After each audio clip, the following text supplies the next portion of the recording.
Hello everybody and welcome to this presentation on being a volunteer for your charity campaign for Shine for Kids. We're very excited for the campaign which will take place on Wednesday the 14th and we're looking very much forward to it. So let's jump right into this presentation and we'll do that now. I'll share my screen.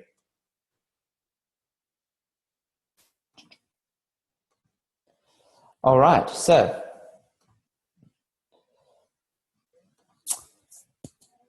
first thing we'll talk about is what exactly is Charidy? Yes, we understand it's some sort of a fundraiser, but very briefly, Charidy is an online platform which allows donors to make donations to Shine for Kids in this situation. What's unique about Charidy is every dollar given on this charity campaign is actually quadrupled. So if someone donates $100, it's actually worth $400. The catch, it's only for 24 hours that this campaign goes live. And if we don't raise that money within the short 24-hour period, then we actually get nothing. If we don't hit our predetermined goal, the credit cards and the donations are not charged. So let me show you a live example of how this will work. So I'm going to go to www.charidy.com/shine4kids. And over here, I'll see that here's a clock, it's a countdown clock. There's a goal here. And if I put in $100, Shine for Kids gets $400. Why? Because of 3 generous matching donors who have promised to match every dollar for dollar up into the donation goal. So if you give $1, 3 people are going to jump in and give $1 on top of that. And that's why every donation is quadrupled. This is the exciting aspect and the unique opportunity which you have on Charidy. So back to the presentation, we see now how Charidy works and how donations are processed. So where do I fit in as a volunteer? It's just an online platform. What's my job? Well, your job as a volunteer is simply to amplify the organization's message, Shine for Kids' message, and their donation appeal in a personal way. There's that much reach Shine for Kids has as an organization on their own. But when volunteers and people affiliated with the organization spread the word through their networks and to their friends and their people, many, many more people know about it. And the more people that know about it, the more people that will give. So to begin with, I always suggest having a personal goal. A personal goal can be, you're going to bring in $1,000 in donations over the 24 hours, or you're going to bring in 20 donors. A goal which is attainable, but something which is ambitious. And it's important to write that goal down, because when you have a goal that's written down, it's amazing how many times we see it hit, and that will lead to so much more personal satisfaction. So where do you amplify the organization's message? Where do you go? So on the first instance, and the most easiest method, is through social media. And in the olden days, if you wanted to communicate a message to 100 people, you'd have to write 100 letters. Today, you put up a post on Facebook, and within 5 minutes, 100 people have seen the post. So, but which social media platform do you go on? There's so many of them: Instagram and Facebook and Twitter and Snapchat and WhatsApp. It sort of gets all confusing and cluttered. And what I ask you is, if you were to meet a celebrity down the street and snap a photo of them or with them, and you wanted your friends to know, where would you post that? Would it be on Instagram? Would it be on Facebook? Would it be on Twitter or WhatsApp? That's where your friends are. Go where your friends are. For this campaign, amplify the campaign's message where your friends are. Some of you might be on Facebook, some of you might be on Snapchat, and some of your friends are on good old text messaging or on WhatsApp. However, it's important that when you do share the message and when you do share the posts and the information, don't just simply share the Facebook post of Shine for Kids. Share it in a personal way. Make it real, make it personal. It's important that when you share the message, you write, Shine for Kids doing a fundraiser today. I've been involved with Shine for Kids for the last 10 years or 6 months or 2 weeks, and I've loved every minute of it, or I've had such a great impact on my life, or I've seen how it's helped so many children right across Australia, and it's a cause dear to me, so please help. Make it personal. When it's personal, people relate to that. Importantly, if you're sharing a personal post, there's got to be a link there, whether it's on WhatsApp or a text message or on Facebook. If there's no link, you can have the nicest post, really warm and fuzzy, and people will feel like they want to donate, but if there's no link, how are they actually going to go ahead and donate?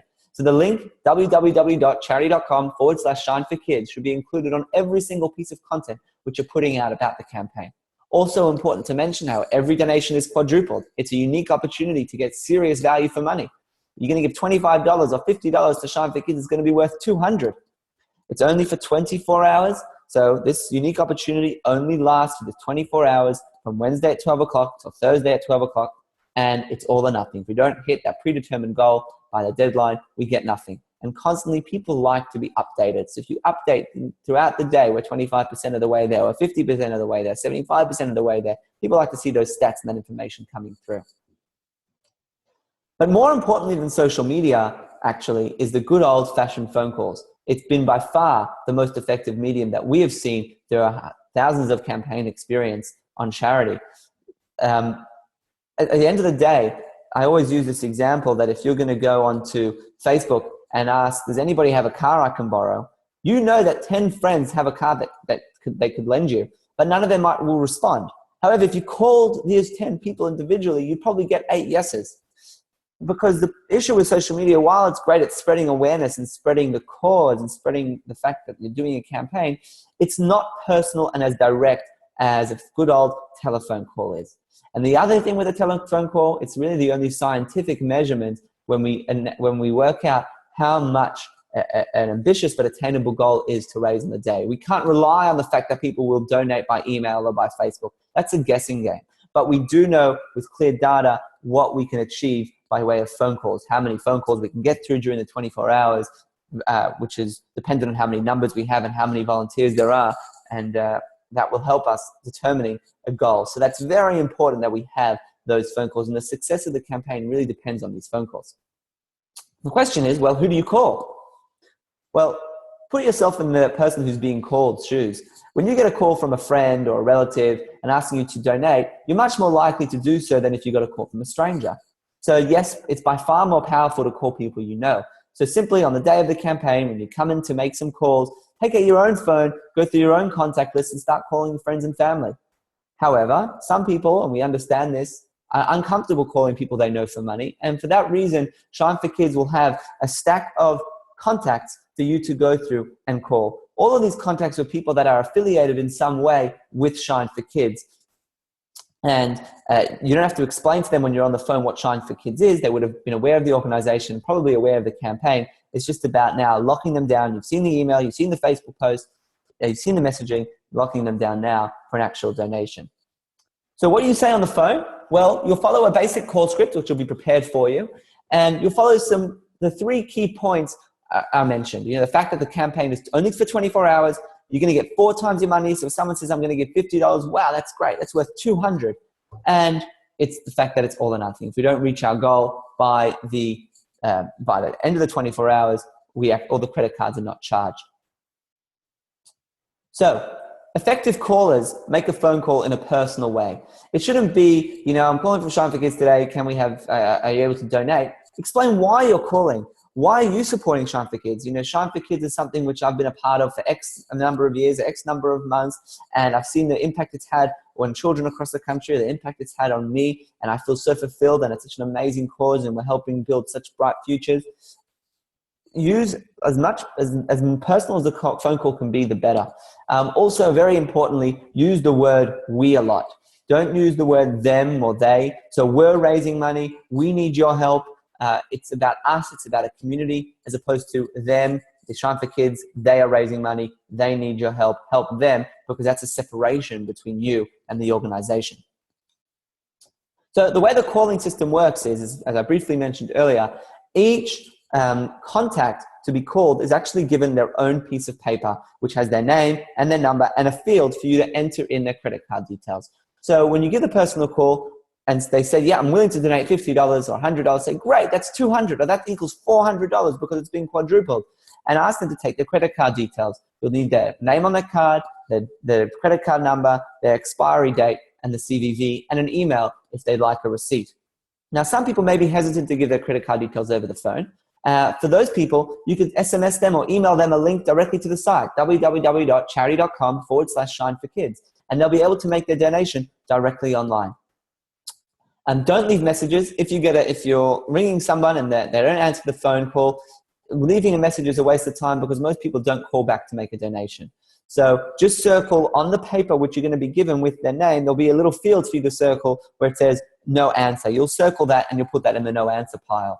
Similarly, if the person says, you know, can you call back in 2 hours, you'll circle call back and put the time that they requested that call back and put it in the callback pile. If the person on the phone says, you know, I've already donated, say, oh, thank you so much for your donation. Sorry for calling you again.